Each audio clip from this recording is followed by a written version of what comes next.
नमस्कार। ये पार्ट 2 राजस्थानी साहित्य प्रथम प्रश्न पत्र मध्यकालीन राजस्थानी काव्य के अंतर्गत हम अध्ययन कर रहे हैं नागदमन ग्रंथ का, जिसके रचनाकार सायाजी झूला है। और इसके सामान्य परिचय के पश्चात हमने मूल पाठ का अध्ययन प्रारंभ किया था। हमारा जो प्रसंग चल रहा है वह प्रसंग है भगवान श्री कृष्ण अपने घर से साज श्रृंगार करके यमुना नदी पर अपनी गायों को चराने के लिए ले जाते हैं और गायों को चराने के पश्चात गायों को चराने के साथ ही वो ग्वाल बालों के साथ गेंद के साथ खेलते हैं और वह गेंद जो है अचानक यमुना नदी में जाकर गिर जाती है। यहाँ कहने को तो साधारण घटना है कि वह यमुना खेलते हुए गेंद गिर ही जाती है, लेकिन यह भगवान श्री कृष्ण के जीवन से जुड़ी हुई एक नाग लीला का प्रसंग यहाँ उपस्थित हो जाता है। और वह प्रसंग यह है कि यमुना नदी जिसमें गेंद गिरी उसमें एक कालिया नाग रहता था, जिसने अपने प्रभाव से पूरे जल को प्रदूषित कर दिया था। और भगवान श्री कृष्ण उस गेंद को लेने के बहाने यमुना नदी में कूदते हैं और नागलोक में पहुंच जाते हैं, जहां नागरानियों से उनका सामना होता है। और नागरानियां समझती है साधारण बालक है और उसे कहती है, तुम इतना सुंदर बालक है, धीरे धीरे कहीं हमारे पति की दृष्टि तुम्हारे ऊपर न पड़ जाए, इसलिए तुम आओ और महल में आ जाओ। लेकिन तभी भगवान श्री कृष्ण अपना परिचय देते हुए कहते हैं कि मेरा स्वरूप इतना विराट है कि तुम्हारे यहाँ समाने वाला नहीं। इस रूप में भगवान श्री कृष्ण अपना परिचय देते हैं और नागरानियां उनके इस कथन से सुनकर एकदम चकित हो जाती है और साथ ही वे मंद मंद मुस्कुराती हुई हैं कि और कवि इस संबंध में लिखता है कि जो ईश्वर के स्वरूप का वेदों में व्याख्या की गई है, आज उसी विराट स्वरूप को नागरानियां उस स्वरूप का दर्शन कर रही है। और नागरानियां वापस भगवान श्री कृष्ण से यह प्रश्न पूछना प्रारंभ कर देती हैं, हे बालक, तुम कहाँ से आए हो? क्या तुम रास्ता भूल गए हो? देखिए क्या कहा।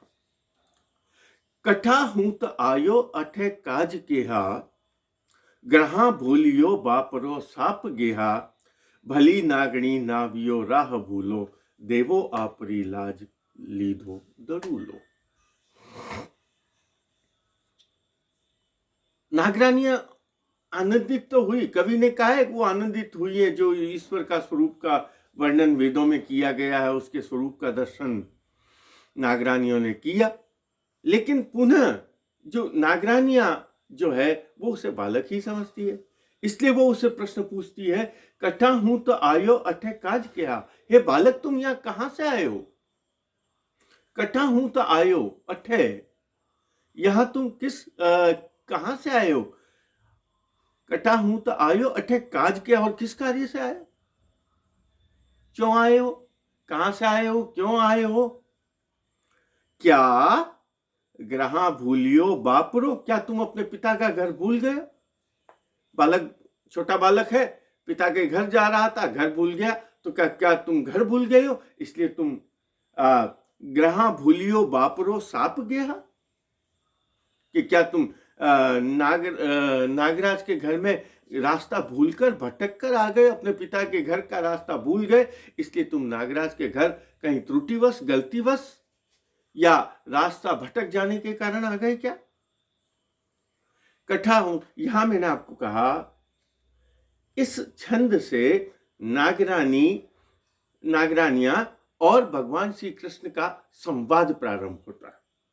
जहां आएगा हमारा प्रश्न आ सकता है, नागरानियां और भगवान श्री कृष्ण के संवाद को अपने शब्दों में प्रस्तुत कीजिए। तो यहां से ये जो प्रसंग है, यह प्रसंग नागरानियां और भगवान श्री कृष्ण के संवाद का प्रश्न है, जहां उसने क्या कहा पहले से शुरू हो गया कि आप मेरे महल में आ जाइए और वो उसको देखकर प्रसन्न होती है। लेकिन अब सीधे रूप में संवाद यहाँ आया और उससे प्रश्न पूछती है नागरानियां, हे बालक, तुम कहाँ से आ गए? क्या तुम अपने पिता का घर का रास्ता भूल गए हो? भगवान श्री कृष्ण वापस प्रश्न का जवाब देते हैं। क्या कहा? भली नागणी नावियो राह भूलो, देवो आपरी लाज लीधो दड़ू लो। हे नागरानियां, भली नागणी, हे नागिन, तुम बहुत अच्छी हो, भली नागिनी।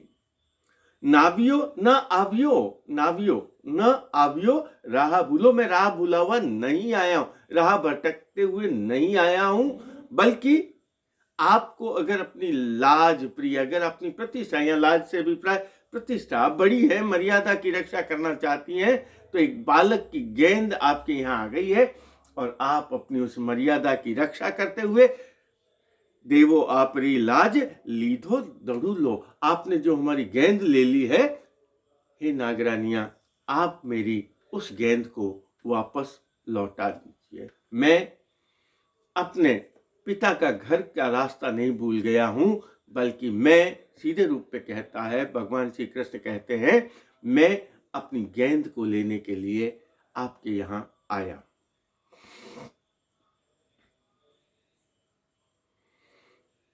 अब बालक क्या कहे? खटक के मुंह है नागणी बोल खारो, प्रभु जागसी मुझे पाछा पधारो। कहते हैं ना, मेरी गेंद दे दो, जो बहुत तेरे सर में कहा ना, देवो आप री लाज लीधो दड़ू लो। अगर आप अपनी मर्यादा की रक्षा करना चाहती हैं, अगर आपने मर्यादा रक्षा करना चाह रही हैं, आप अपने बड़प्पन की रक्षा करना चाहती हैं, तो आपने जो गेंद ली है वह गेंद हमें वापस लौटाइए। जब यह बात कहते हैं, थोड़ा भगवान श्री कृष्ण थोड़ा तीव्र स्वर में बोलती हैं, तब नागरानियां वापस उसे क्या कहती है?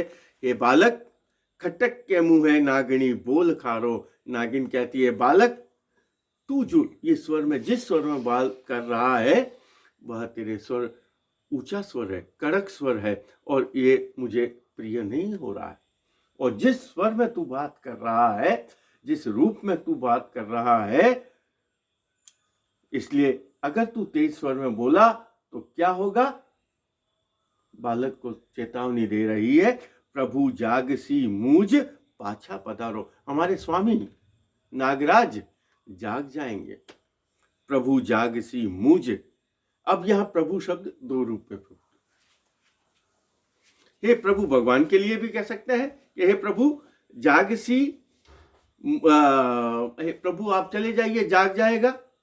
लेकिन यहां नागरानियां अपने स्वामी के रूप में अपने पति को भगवान मानते हुए कहती है, प्रभु जागसी मुझ पाछा पधारो। मेरे स्वामी जाग जाएंगे, मेरे भगवान जाग जाएंगे। इसलिए हे बालक, मैं नहीं चाहती कि तुम्हारा उस नागराज से सामना हो, इसलिए तुम यहां से चले जाओ। खटक के मुँह नागणी बोल खारो, प्रभु जागसी मुझ पाछा पधारो। काली नागसु लीजिए बहकी कानो। काली नाग से तुम जितना जल्दी किनारा कर सको, कानो करने का मतलब है जैसे उससे टल सकते हो, उसको अलग करके, टाल करके निकल सकते हो, वह तुम करो। काली नागसु लीजिए बैगी कानो। देखिए कितना सुंदर शब्द का प्रयोग किया है। माता और पिता तुम्हारे वात्सल्य में, तुम्हारे प्रेम में तड़प रहे होंगे।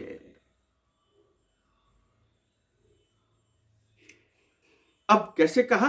काली नाग से, इसे तुम काली नाग से बचकर, तुम यहां से काली नाग के इससे डर कर तुम चले जाओ। काली नाग सु लीजिए बैगी कानो, पढ़ियो तात सोजे, तेरे पिता तुझे ढूंढ रहे होंगे, क्योंकि तू उनको पता नहीं तू नागराज के घर में आ गया। पढ़ियो तात सोजे चढ़े मात पानो। देखिए मात पानो शब्द क्या होता है? आपको पता होगा कि गाय, ये जो दुधारू पशु है, इनका दूध निकालना बहुत आवश्यक होता है।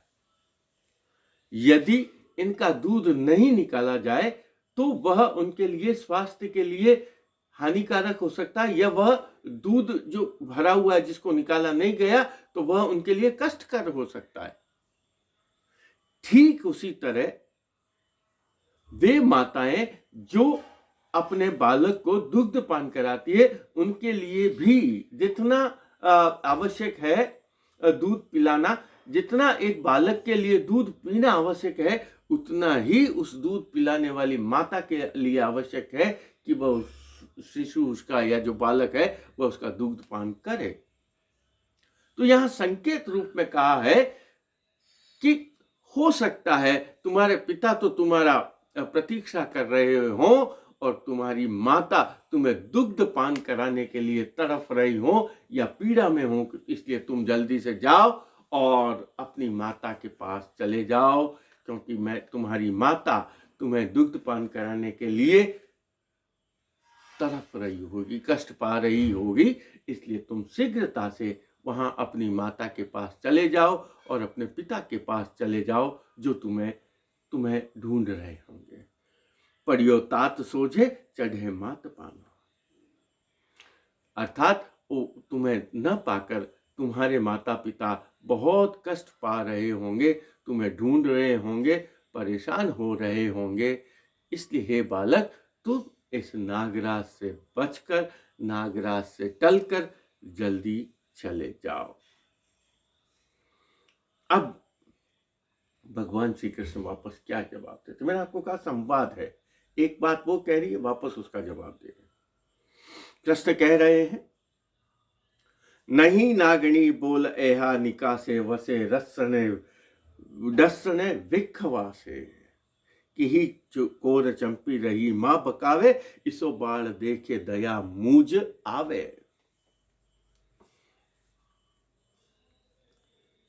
भगवान ने कहा, ओ ए नागिन, तुम ऐसे विष से भरे हुए वचनों को अपने मुंह से मत निकालो। कौन से वचन?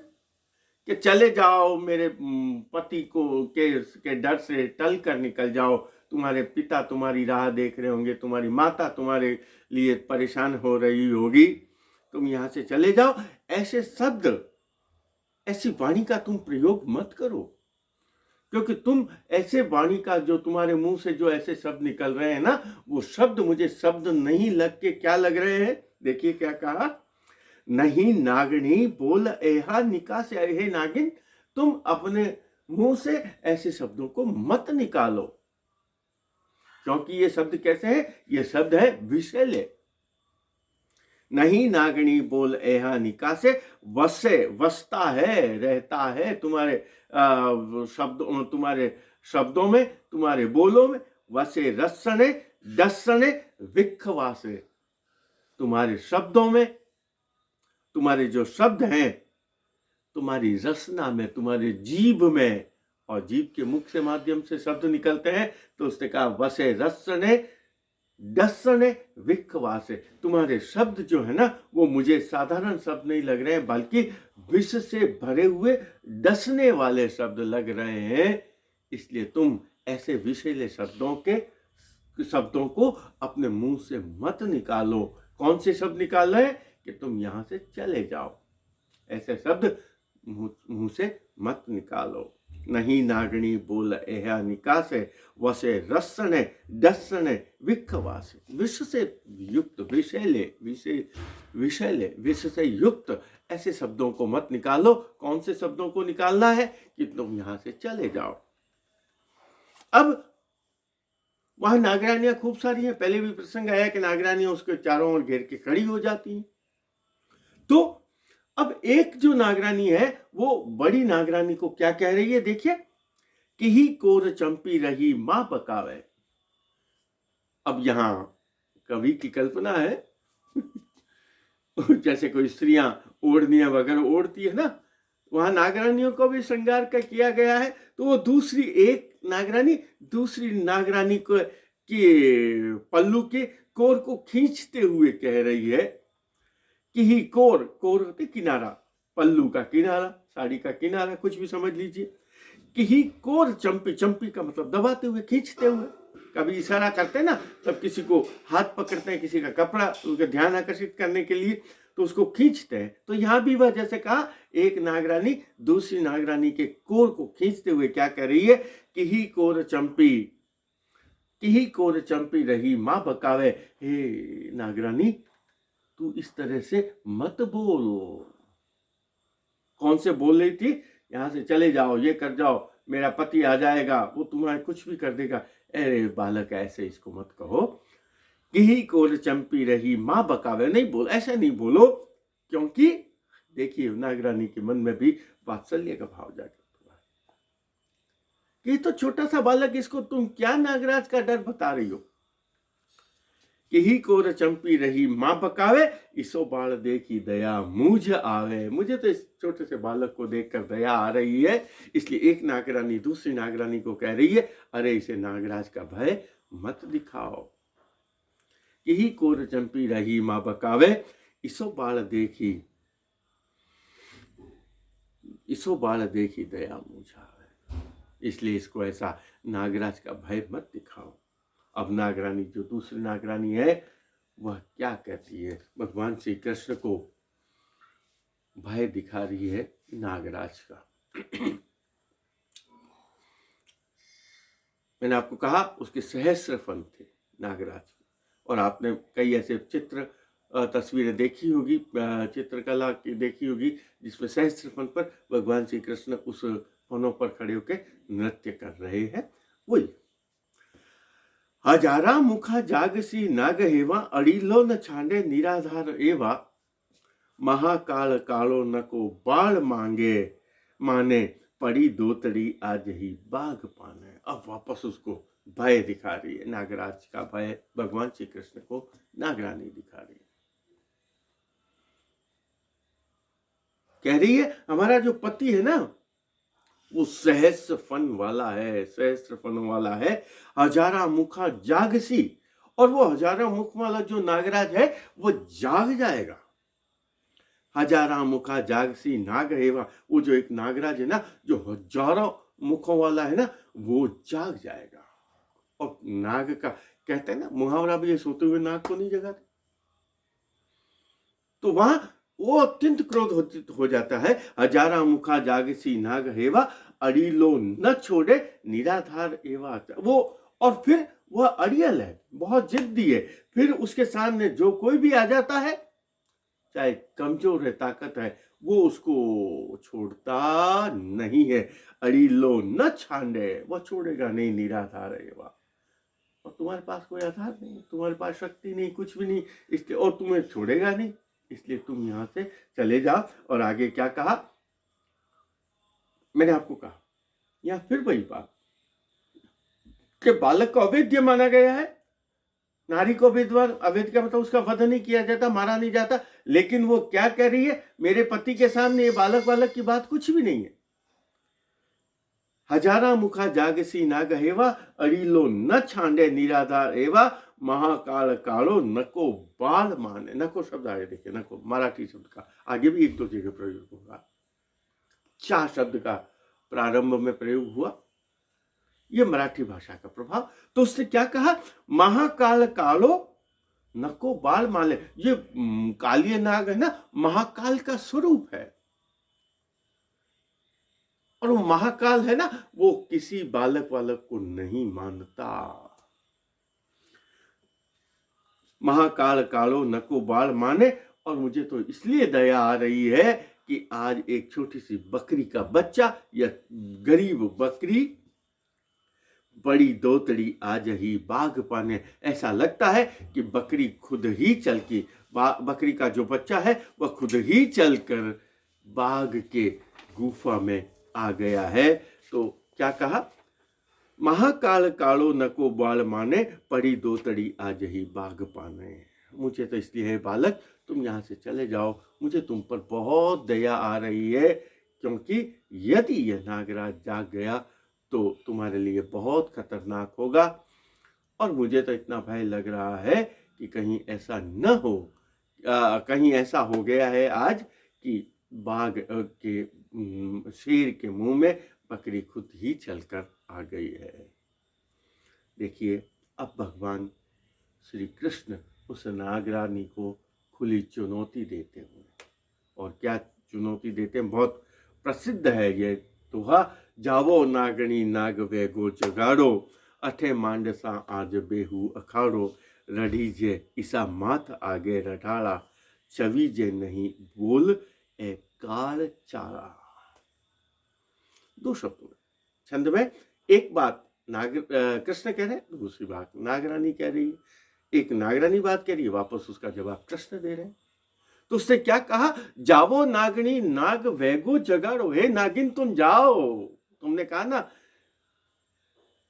मेरा पति बहुत खतरनाक है, जाग जाएगा, तो कहा हाँ जाओ जगाओ। जावो नागनी नाग वेगो जगाड़ो, जल्दी से उसको जगाओ।